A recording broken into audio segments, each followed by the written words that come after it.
Greetings, you guys. So today we bring on Vincent Cauley. Vincent is a person, not only is he extremely passionate, he has a uncanny ability to explain himself and his passion thoroughly.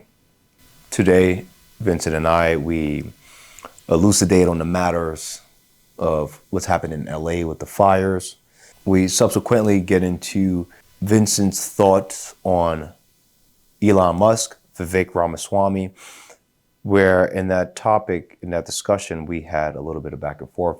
And from there, we dove into the world of Niagara Falls and what's happening with NFR and their fight against the mayor who is trying to confiscate the land that NFR owns currently. So we elucidate on all these topics, bringing it back in full circle of helping you guys understand what's happening and what's going on in the community. That's locally and nationally. So I hope you guys enjoy.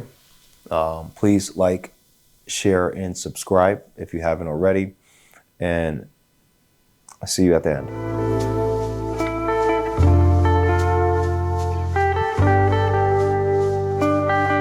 I'm wearing no shoes because you ain't wearing no shoes. I won't leave you out there like that. Hey, the shoes are wet, man. Yeah, I can't. And also it's an energy thing. I just don't like shoes in the house. Like, I have dedicated shoes for inside the house. Like, for sure. yeah. I don't wear shoes at all. And man, if I'm walking around the house with shoes on, I'm probably getting ready to leave. That's the only time I walk around with shoes. So even flip flops for me, I just wear socks or barefoot. Vincent, welcome. Sean, good to be back again. Brother. Yes. How you feeling, man? Oh, I'm feeling great. How you doing? Good. Right on. Things have been flowing. Had Dante recently on for the first time. Good. The connections in Niagara Falls itself has been very prominent, right? Like you introduced me to Jeff the other day. Thank you. I appreciate that connection. I feel like every week I'm meeting somebody new out here in Niagara Falls, which is cool. Yes. But I want to bring you back on because obviously there's a lot to talk about. There's always a lot going on, right? And before we even step into Monday, which is the inauguration, correct? Yes. Yeah. So just off camera, we were talking a little bit, and you mentioned how you don't trust some people that Donald Trump has as advisors, like Elon Musk and Vivek Ramaswamy. I'm flummoxed by that. And I just want you to elucidate on why do you feel that way? Sure. And it's just one man. I know what I see what I know. And I've always, I do my research like you do. I know you do that as well. We definitely have our own sources, our own materials that we look at. So when I take a look at Elon Musk and the Doge and government efficiency, I'm all down for that. Do we need another body to do that? Number one. Number two, just the way I first came to Elon Musk through Tesla. And I know that when Tesla was selling its cars, people who were buying it were, one, they were making six figures already. But number two, they were getting $7,500 government rebates for buying these cars. So what am I saying to you? I'm saying that Tesla's propped up what initially was propped up by taxpayer dollars.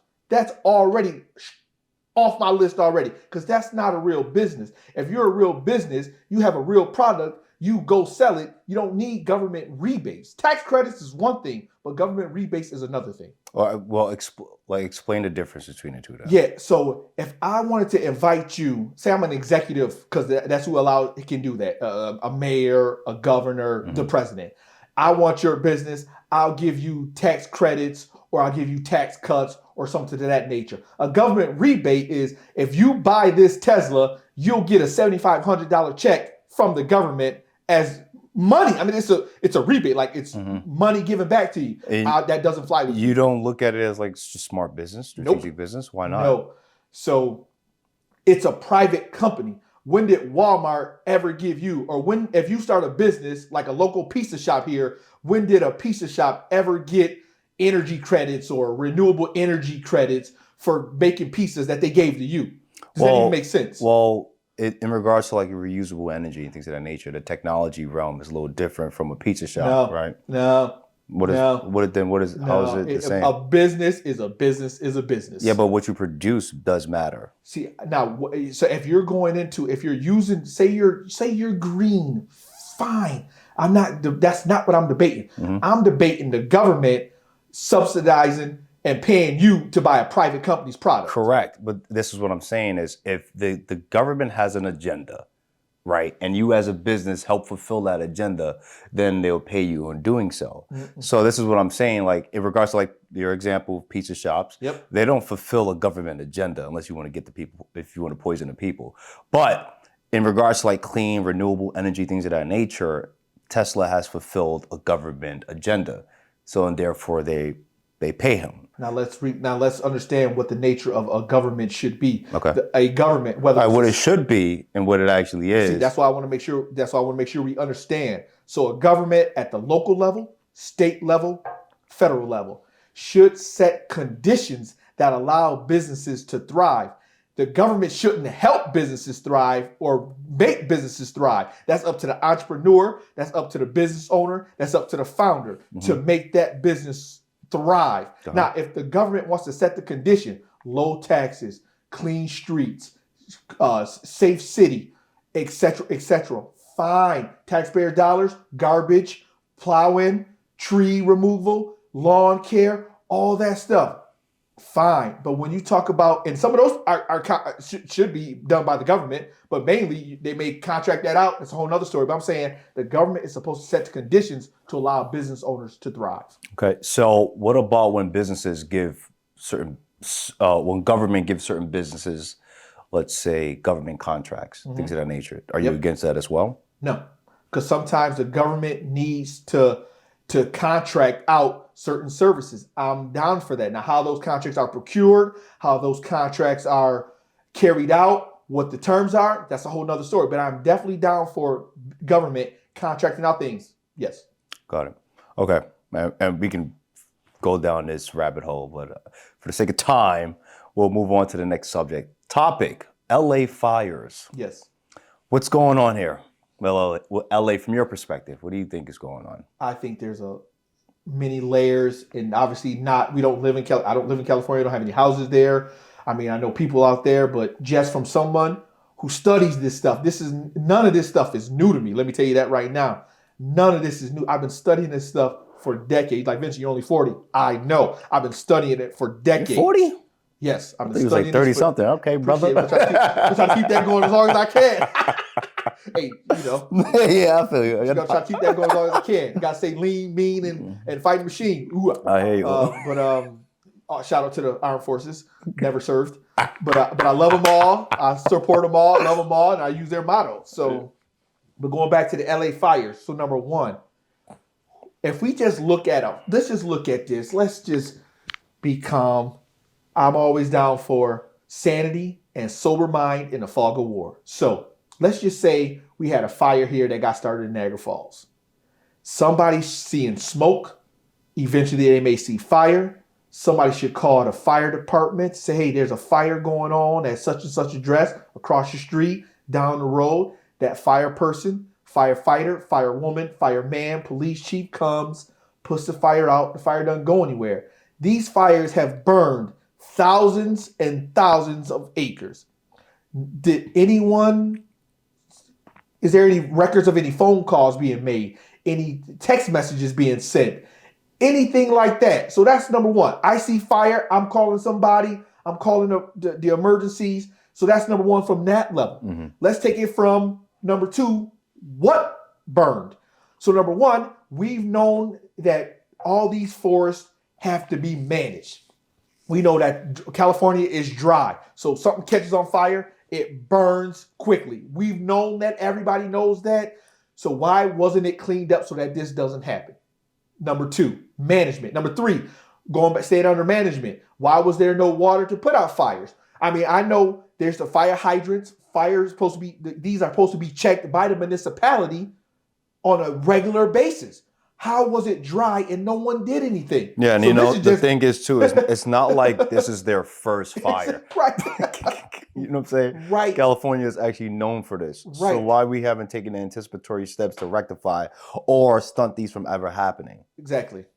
Yeah, very, very interesting. Because, you know, I I like to look at it like we spoke a little bit last night.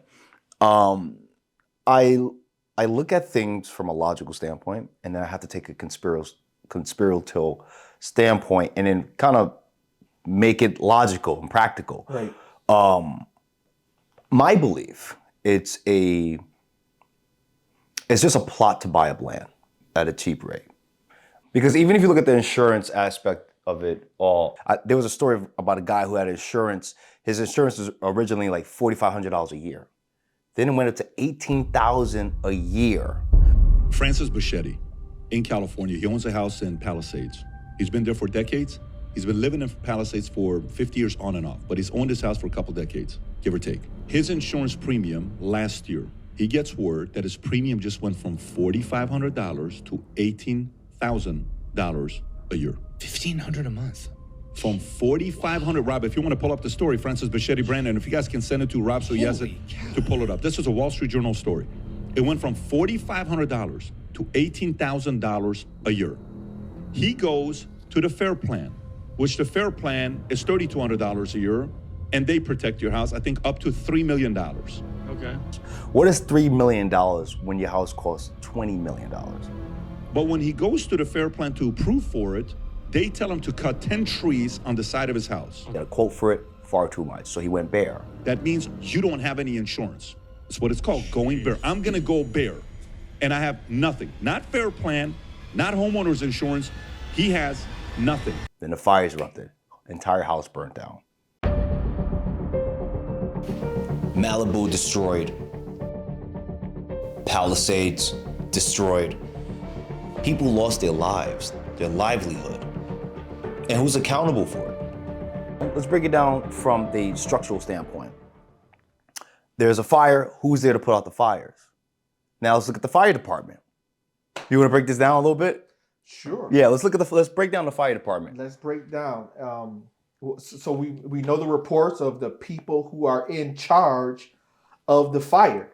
We know that these people are not in there for their ability and their merit and their capability. Correct. They were hired because they checked some box, some DEI box, and that's why they got the job. That comes into play for sure. Yeah, because you look at, if the focus is, hey, instead of being effective, we just want to check these boxes like you just said.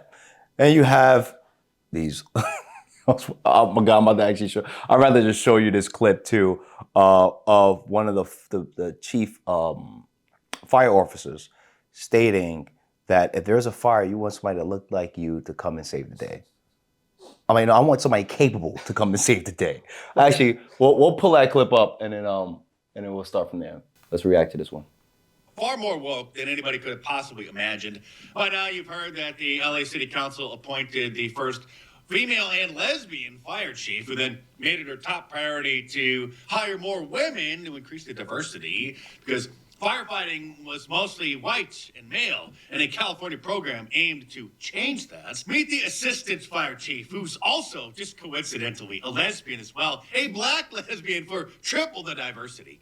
You want to see somebody that responds to your house, your emergency, whether it's a medical call or a fire call, that looks like you. It gives that person a little bit more ease, knowing that somebody might understand their situation better. Of course, because in the backwards world of liberalism, if a black person calls 911 and needs a police officer, an ambulance, or a fire truck, then it's best to send some black police officers, EMTs, or firefighters so that they're more comfortable with them coming to rescue them. Would you like to share some of the concerns that other people have expressed because you're a woman firefighter, sir? I mean, ma'am?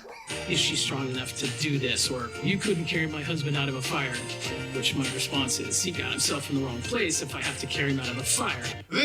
What a horrible response to that. You are supposed to come and save people no matter what scenario they put themselves in. I mean, that's, yeah.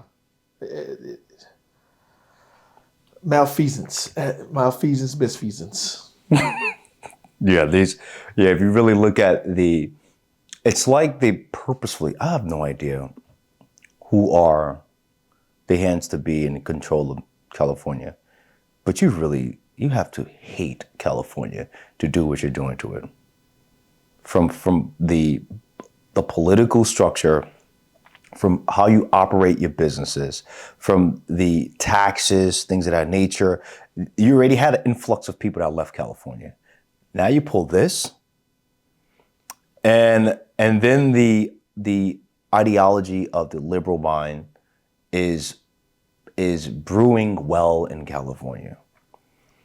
Then you implement this. Then something that happens catastrophically, you cannot manage it because of the ideology you decide to partake in doesn't have the effectiveness to handle it. And then now you're wondering why California's burning to the ground. But as a governor, as a leader of California, why would you allow something like this happen? You have to cut the head off of the snake. And it starts with Gavin Newsom. Because the simple fact that Gavin Newsom allowed this to happen, never took the anticipatory steps to rectify. When you know California has this proclivity of having fires, earthquakes, things of these nature, you're supposed to set the proper situation to rectify these things when they do happen. Why haven't you done that? That is called incompetence. And for that, people lost their lives. People lost their livelihood. And then you are sitting up there and you're smiling in certain situations. Actually, there's more clips, we'll play it. But what are your thoughts on this? But let's understand too, because we can't lose sight of structure of a government. So Newsom is the governor. Mm-hmm. He's out of the capital of California, right? Mm-hmm. But he said she's appointed. She's locally appointed. Just like we have a fire chief here. He is locally appointed by who? The mayor. So where is the mayor who appointed this person? Another DEI. Why are they not blowing them up? That's what I'm saying. We can't lose. We have to make sure we get everybody involved. Correct. So I want the local government involved with this.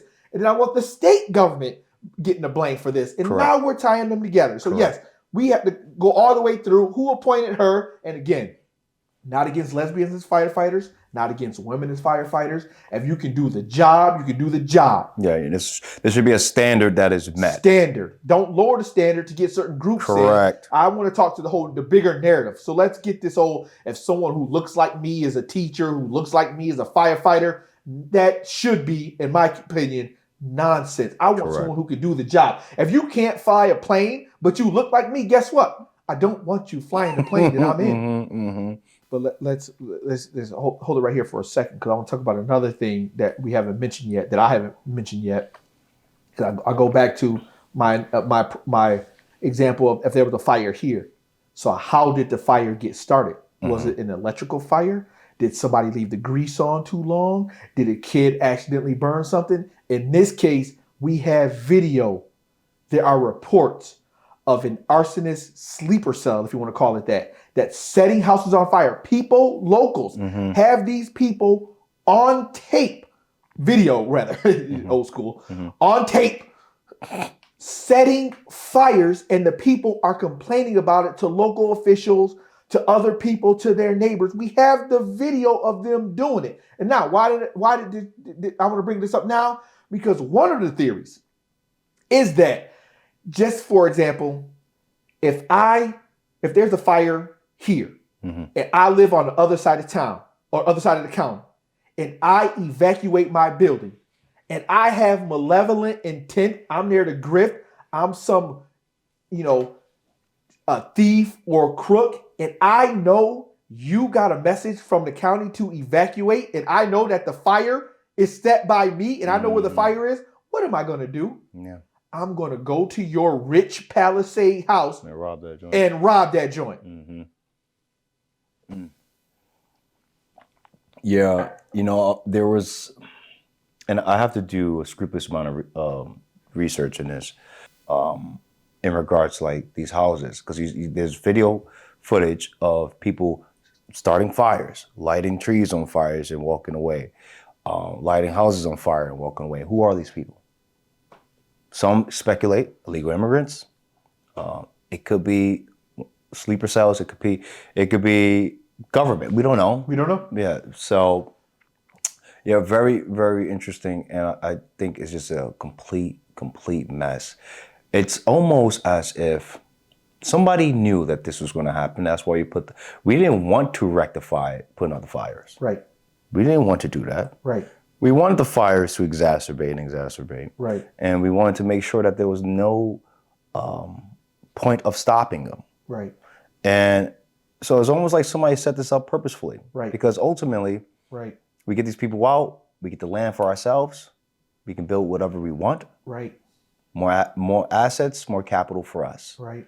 To me, it's like it's like in your face. In your face. I don't like people are trying to figure things out. I'm like, no, but what I always start with, first we got to get to the hard investigation, questions, personnel, before we get to the theories and call them conspiracy theories. But I just call them theories because if you arrive at a certain position because you don't have facts and nobody's putting facts out, that's called an information vacuum, and it's always gonna create theories. You call them conspiracy theories, call them, you're going to get the anti-conspiracies, you're going to all that when you're in a black hole, when you're in a vacuum of information. But if we start asking real questions, then we get to this point of theories because we've done the hard work and the thinking to get to that point. Got it. So again, well, let me ask you this. What is the first question you ask in regards to this? Because I look at it, why is this happening? Yep. And then I kind of work my way back from there. But then no matter what the reason may be, there are still people that you have to hold accountable. For sure. And that's where we start. Correct. So I look at the people that we have to hold accountable. Yep. Remove them. Like there has to be repercussions for stuff like this. For your incompetence, there has to be repercussion. Galvin Newsom's not immune to it. None of these chief police are immune to it. Like everybody has to be held accountable. Right. So that way we rectify, if you come in to take this job, if this is what we're not playing with you, do your job, do your due diligence. Because nobody wants to live in California knowing that their government, that the system will not protect you from a fire, from an earthquake, from any natural disaster. Nobody wants to live there if I know I'm not being protected. Right. And that goes to in accountability, though. Then you got to get to what does accountability look like? Okay, for the elected official, you either recalled or remove them. For the mayor, recall or remove. For the police chiefs and the fire chiefs who are all appointed, they should be removed by who? By the executive, who also is are they gonna remove these people, but then not remove themselves? So get into that accountability. The people of California have to get involved and they have to get the answers. You know, to piggyback off that, and I agree with you. I think there should be more dire consequences than just being fired. Because anybody can just take a position, get fired, and get paid off on the side. I think jail time is necessary. I also think fines are necessary. Because then people will not be willy-nilly to take positions and do corruption. Right.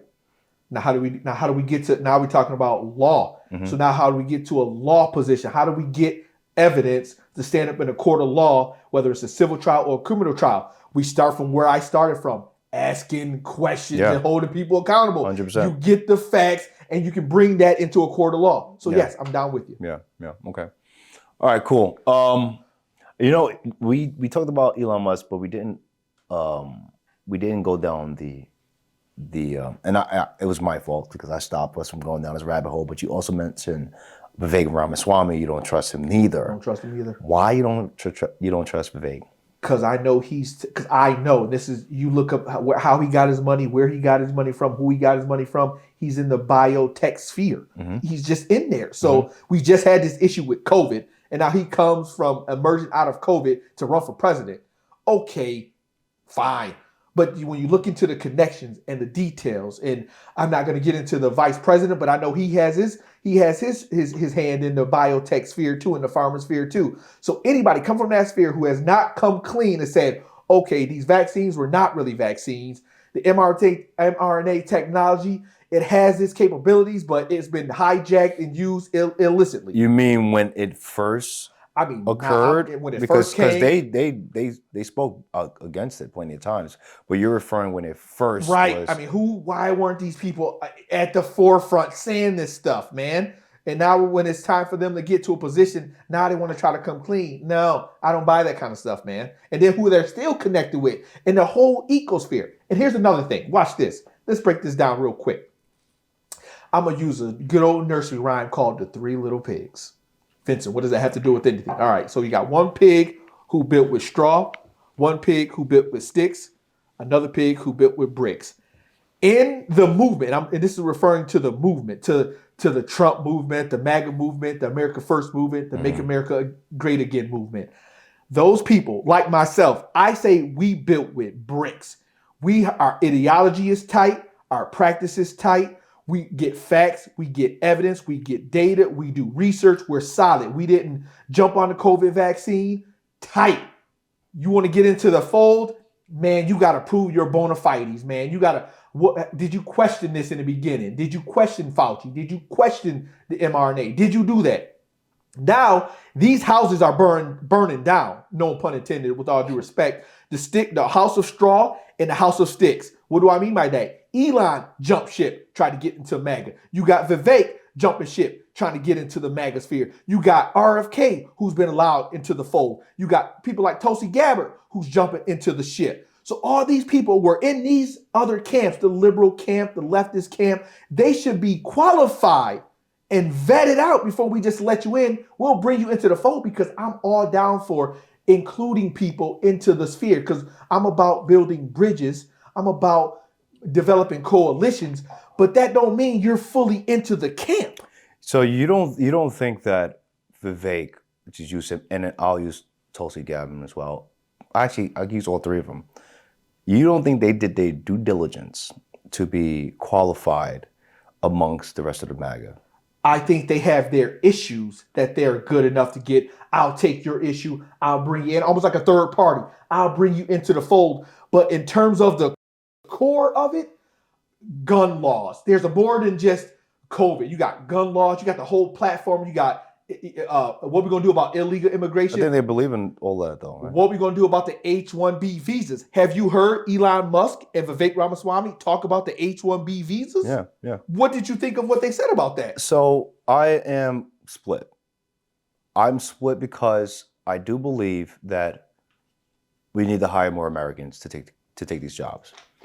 But then, do we have enough qualified Americans? And then I got to look at it from the standpoint of, because we took the initiative of DEI, we don't have enough qualified people to work in technology.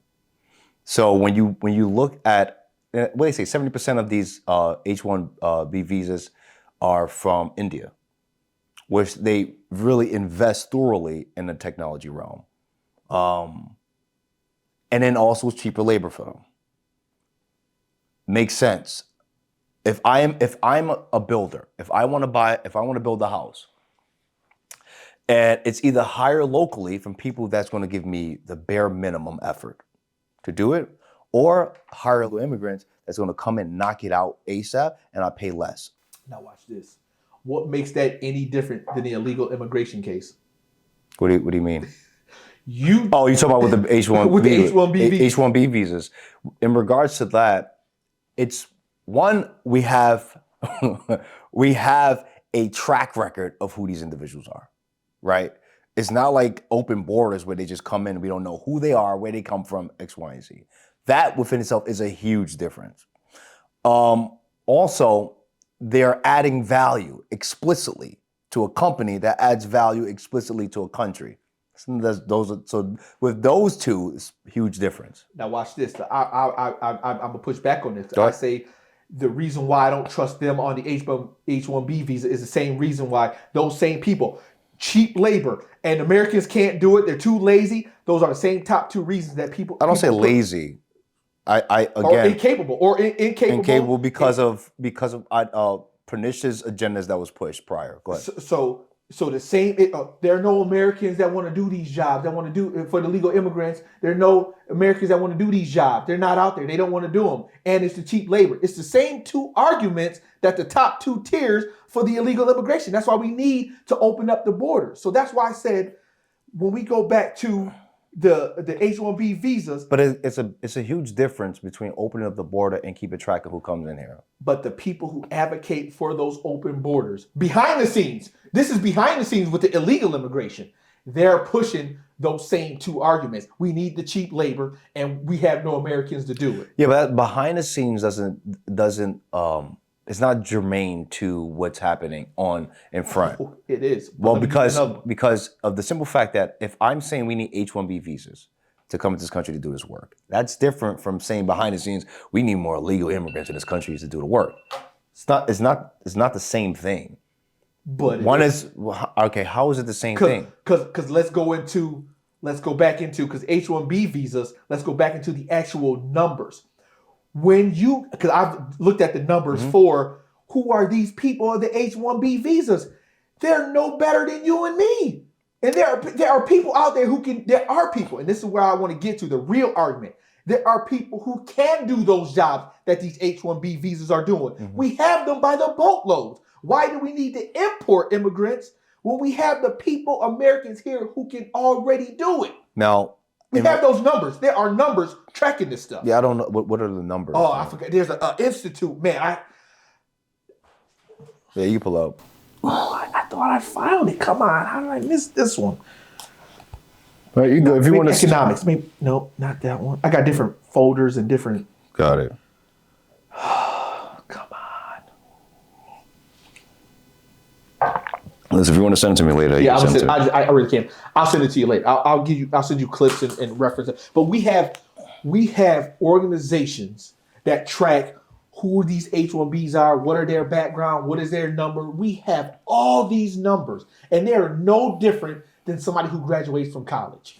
So I'm telling you, the replacement theory from the illegal immigration is now the replacement theory for the legal immigration. Yeah. So I can't really give you a thorough argument unless I see those. I'm gonna send you information. You know? So we talk about that's why I said I'm gonna go. That's why I. This is what I don't know why I don't have that mark. You're good, bro. You're good. All right. Yeah. Because from my understanding, and this is where I said I'm split because I agree with Vivek and what he said, and me and Dante elucidated on this on the previous podcast, was that in this society we celebrate the jock over the valedictorian. Sure. Right? And when you have a society that does things like that or have the ideology like that, then ultimately what you're going to produce more jocks. And that's the problem with it. For me, because we should be one of my favorite movies just recently was Whiplash. Have you seen that? Oh, it's a phenomenal movie. It's about this. I hadn't heard of it, let alone. Never heard of Whiplash? No, you would. No, nah, hold on. Now you about to watch the trailer, bro. Nah. I never even heard of it, let alone see the movie. Whiplash. Damn, it was like a award-winning movie, bro. It was phenomenal. Yeah. Is this recent? New? Nah, it's an older movie. Whiplash. Is this based on a true story, or? I'm not sure if it's based on a true story. I don't think so. Because if it's not, then I don't need to see that. Because it's not. Why? How do we know the result of what happened? I mean, to me, when I hear that, okay, so it's smart. I'm down for excellence, but then there's abuse. Okay, we can talk to Joe Jackson. We can talk to Ike Turner. We can talk to we can talk. So I got. Yeah, I think the purpose of it though is that if you require excellence out of somebody, that there is some form of sacrifice. Yes, that's just a given for sure. So, sure. But the thing is that we don't understand what that is. When you come from a society that celebrates third place, fourth place, fifth place trophies, then that type of ideology is then very pernicious to those who want to go for first place. There's no need for first place anymore. Let's understand. So when we say the society does it, this is what the premise of Vivek's critique was, and I disagree with it. So let's just say, yes, DEI is being mouthed by a lot of people, by a lot of companies. We know that is now in a recession. There's still some companies fighting over that. But do people, there's a sliver of people who are implementing this, but the majority of America still does not bow down to DEI is in the spheres that are owned by education.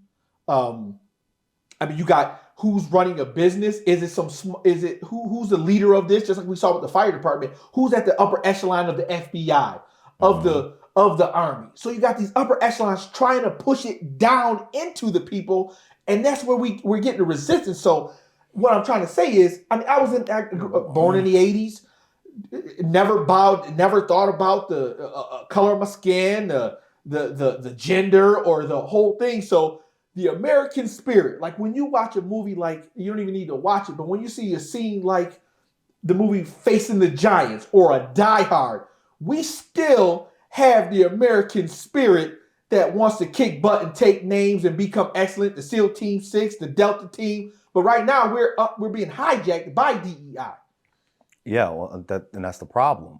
But it's not that's why we have people like Pete Hegseth up for a recommendation to take back it, because we have this correct take back. But that's what I'm saying. But there's still pushback even with Pete, right? For sure. And it's like the reason why I feel like our society is the way it is now is because we've taken away all these bumpers, so to speak. And now we have like LGBTQ has ran rampantly.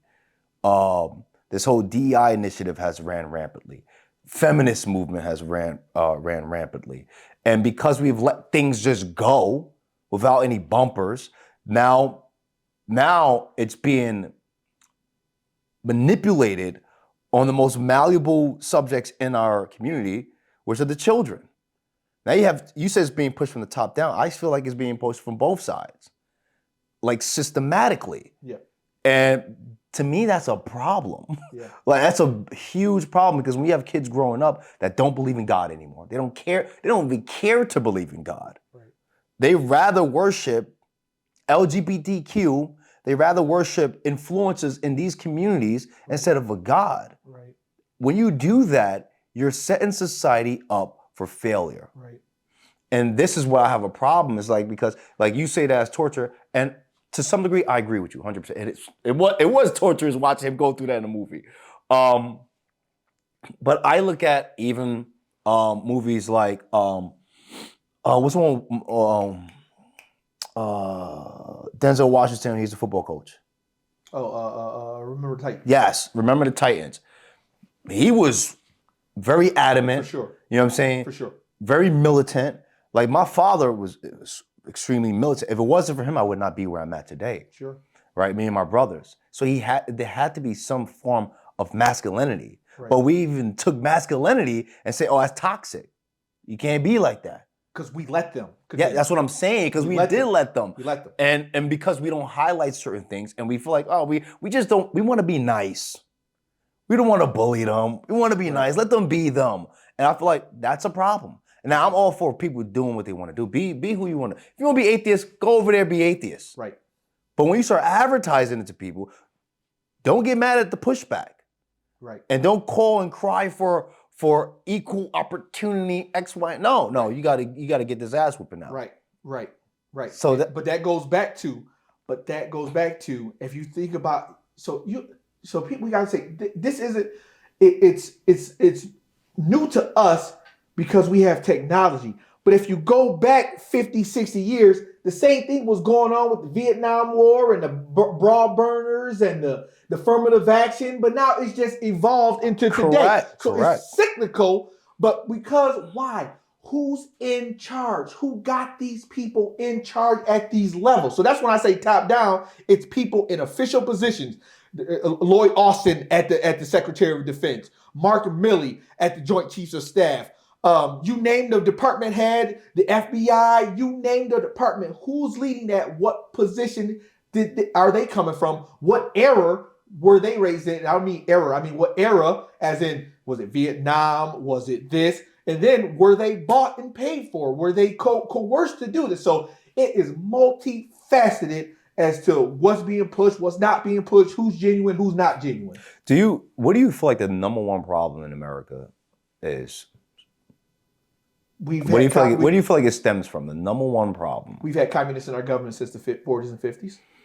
That's where it all stems from. Yeah. That's, for me, that's like top down still. All right, let me be more explicit. From bottom up. What do you mean bottom up? Because the propaganda comes from the state. Yeah, but state I'm not propagandizes the people correct who are already leaning towards that way, and then they just galvanize them to work for them. Okay, so I would just say this. My perspective is that it starts with the men. It starts with the men in society. Sure. It starts with, if a man fails, then he fails his household. If his household fails, it fails its community. If it fails its community, it fails its country. That's how I look at it. What the system has strategically done, and one thing you'll know about me real quick, I always push back on the system.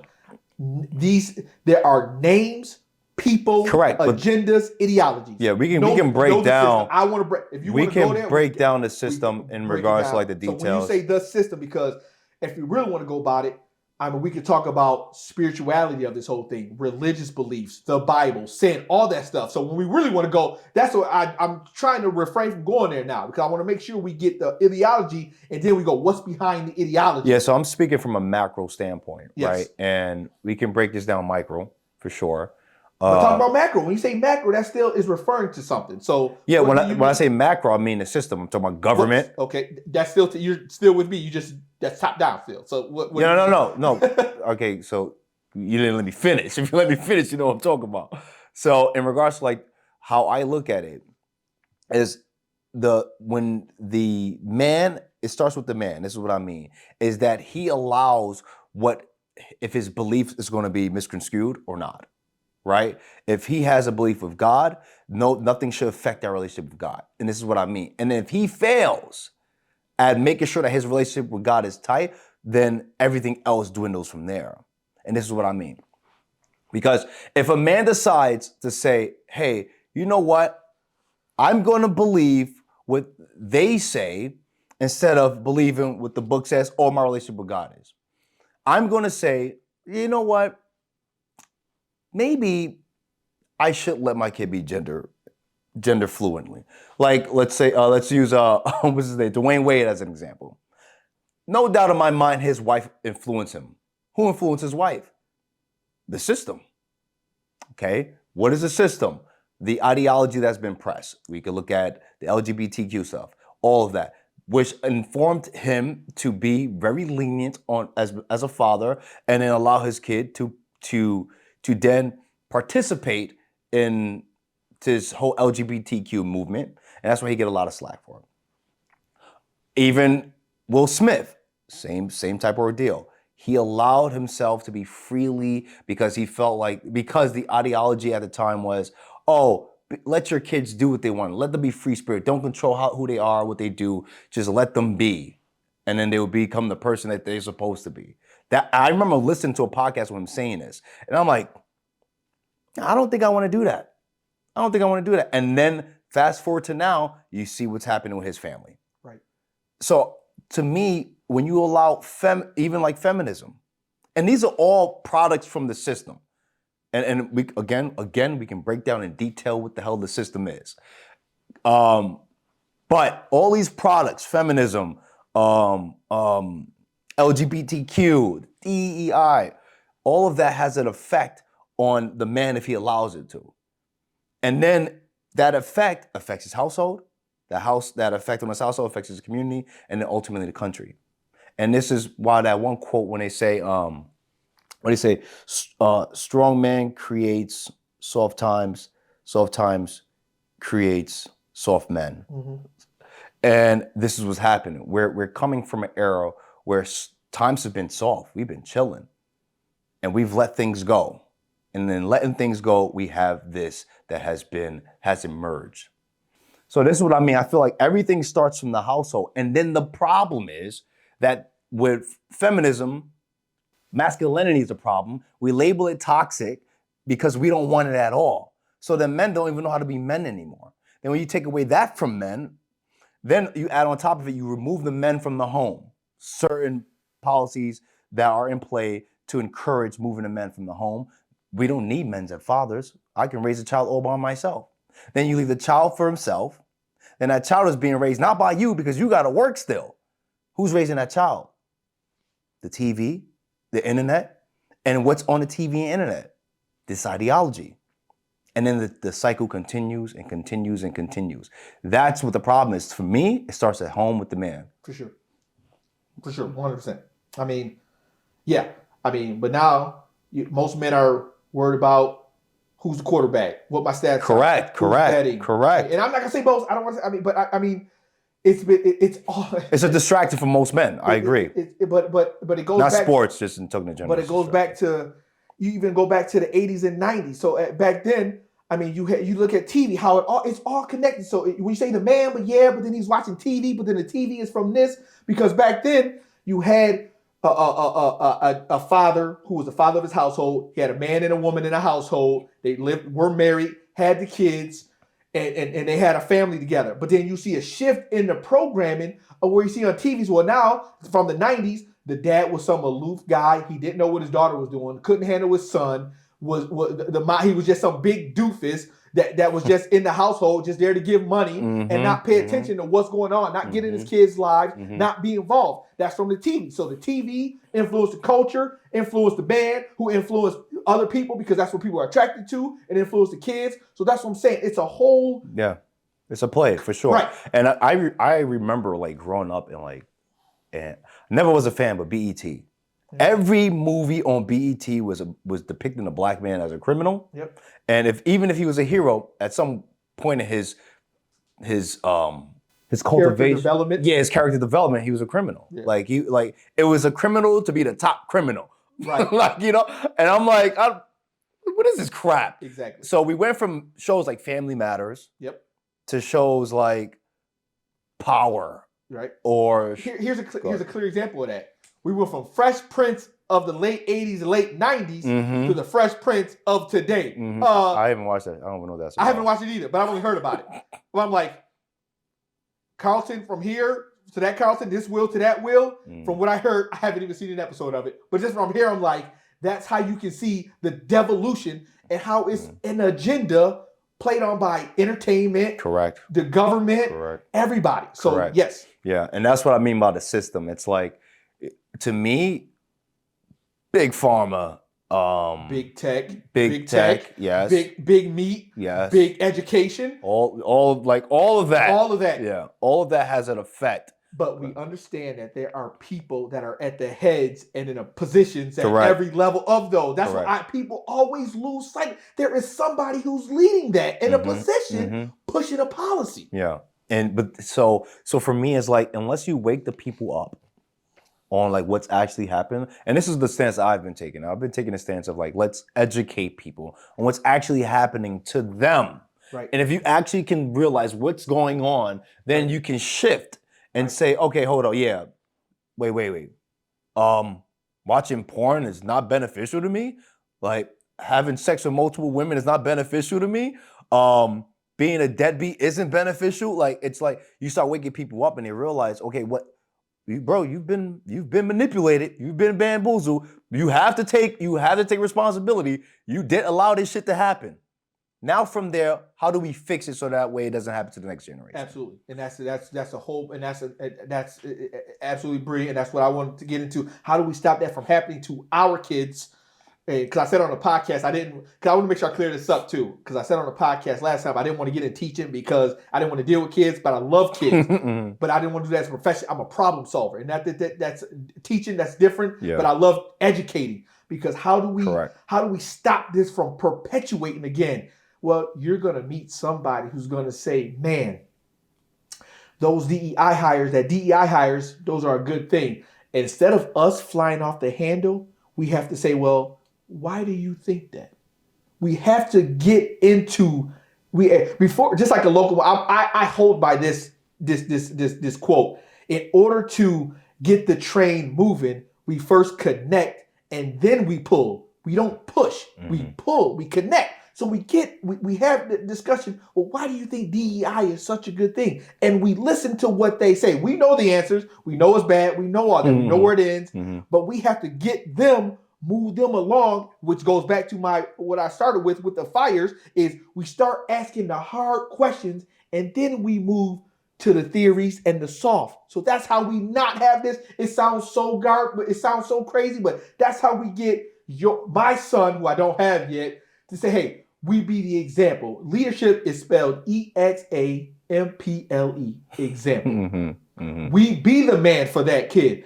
We show them the tough side, because this goes back to the toxic masculinity part. The women who are perpetuating that, who are at the top of that, not some 20-year-old girl in college, but the people who are perpetuating that. They've been wrong. They've either been raped by some man. They've either had some man who was a macho nacho, didn't do anything. He was just that meathead that you see at the gym. No offense to all meathead, but this macho nacho guy who would treat him like a caveman, who wouldn't treat him right, expected them to do this. But instead of just showing that, they didn't show the flowers. They didn't show the candy. They didn't show the candles. They didn't show the love. They just showed the brute, but didn't show the soft side. They showed the policeman, but we also want the policeman who's going to help grandma cross the street, who want to be that Boy Scout. So when they say toxic masculinity, that's what they're attacking, the macho nacho guy. But if we can show the macho nacho with, I call it the velvet hammer. We show we show the tough side. Yeah, I'm tough on criminals.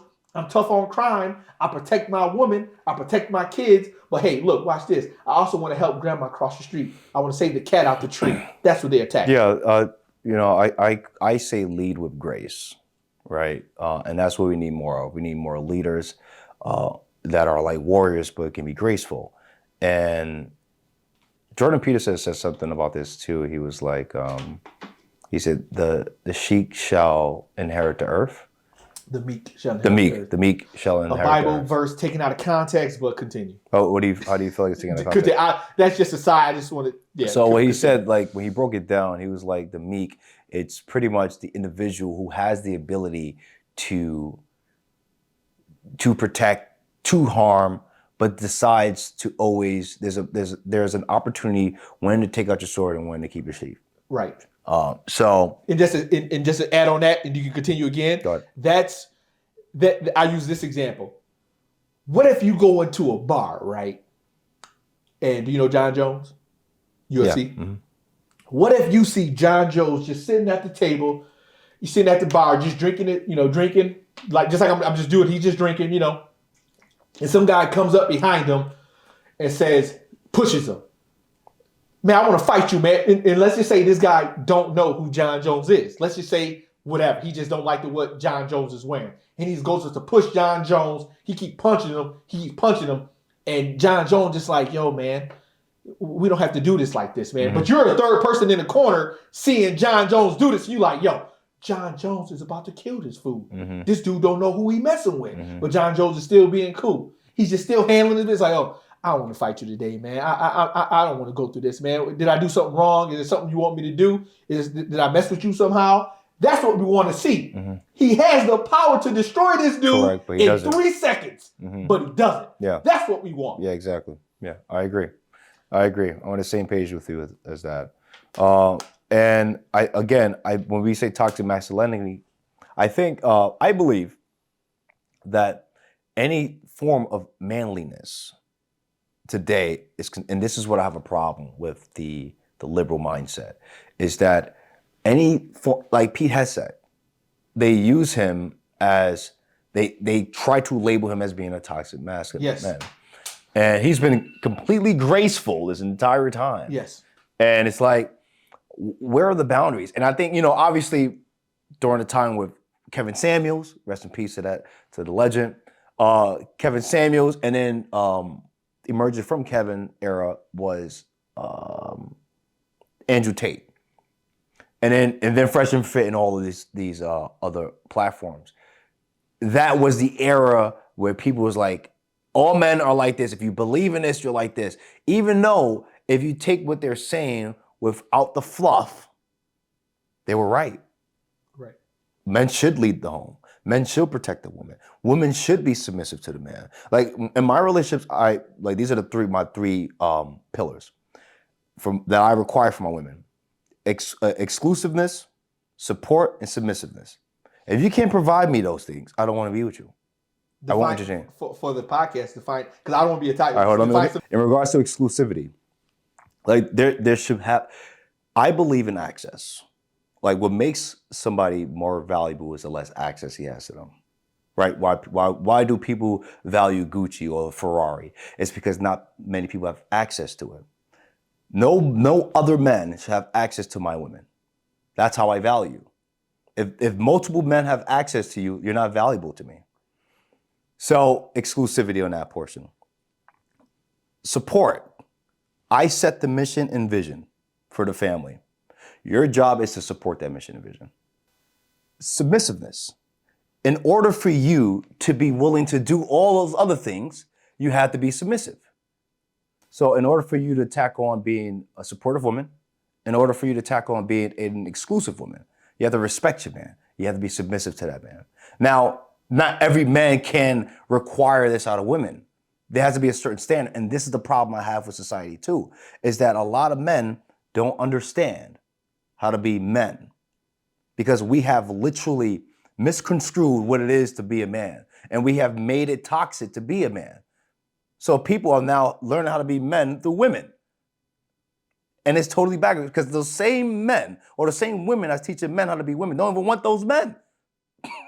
Like, it makes no sense. And that's how I run my relationships.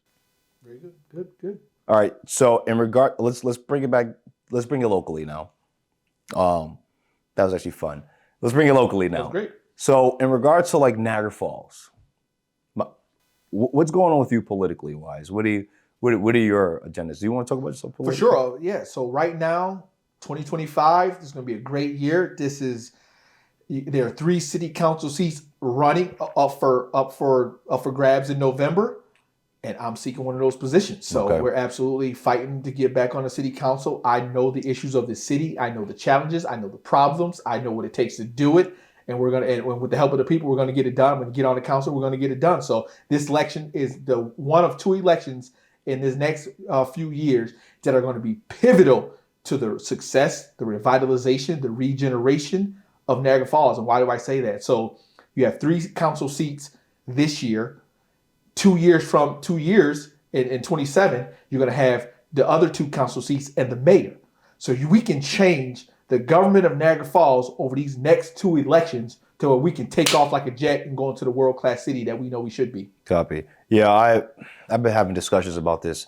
How do we take Niagara Falls from a 2-star city, if that's even what it is, to a 5-star city?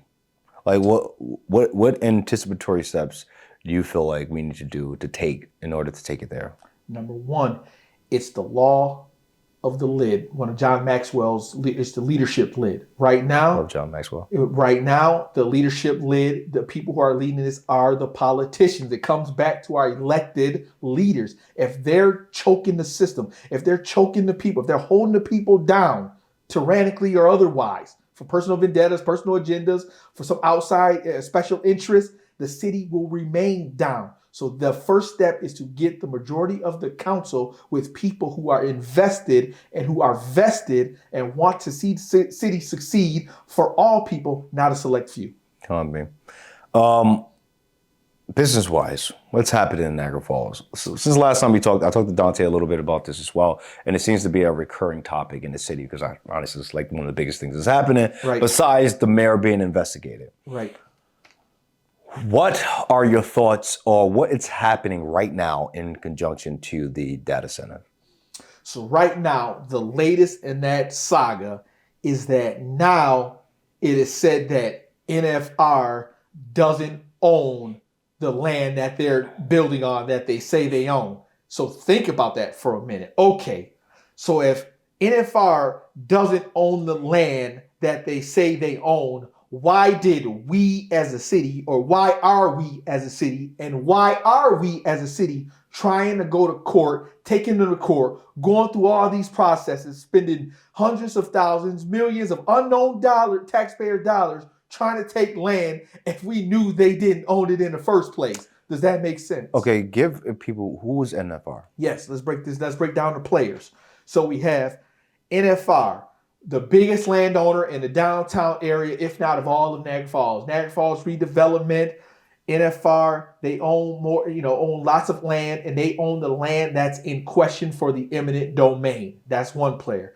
On the other side, you have the city of Niagara Falls, the council, but mainly the administration headed up by Mayor Robert Rustino. He is taking NFR to court through the eminent domain process to take the land that NFR is trying to build a project on and trying to take that land for the city to build Centennial Park. I'm so confused. So NFR claim that they own the land. They say they bought the land from the city years ago. And then now comes to find out that they don't own it? That's what the latest narrative is. That they don't own all of it that they say they own. Be some deed split, and they own some of the land, but they don't own all the land that they say they own and bought. All right, yeah, it's a bunch of nuances. Nuances. That's the thing. Okay. So then what is the play then now? So but then to go back to let's make sure we understand what I just said. So if we the city didn't know that before we went into this eminent domain, why didn't we know that? Yeah. And if we did know that, why didn't we enter into the eminent domain? Yeah. Okay. So then what's the move now moving forward? So here's what should be the move and what is the move. So what is the move? I don't know. What is the play here? Why? What are we doing? Who do we hold accountable for this information, this lack thereof of information? The administration, and in some cases, the city council. But I know, as a member who was on the city council working with Robert Rustino, nothing personal against him. Transparency was not there. It just wasn't there. So do we hold the administration accountable? We have to get the people up in arms, just like we should get the people in California up in arms. Same principle. We got to get the people up in arms. Give us information, transparency, and accountability. So that's the play as far as the people are concerned. Now, what should be the move? We should work with NFR to get the data center in, or to let them do what they want to do on their land. We should be working with them to bring development to the city, whatever that looks like. They own land. Let's work with them to bring development into the city. Correct. So the whole development for the data center is still stagnant. Yes.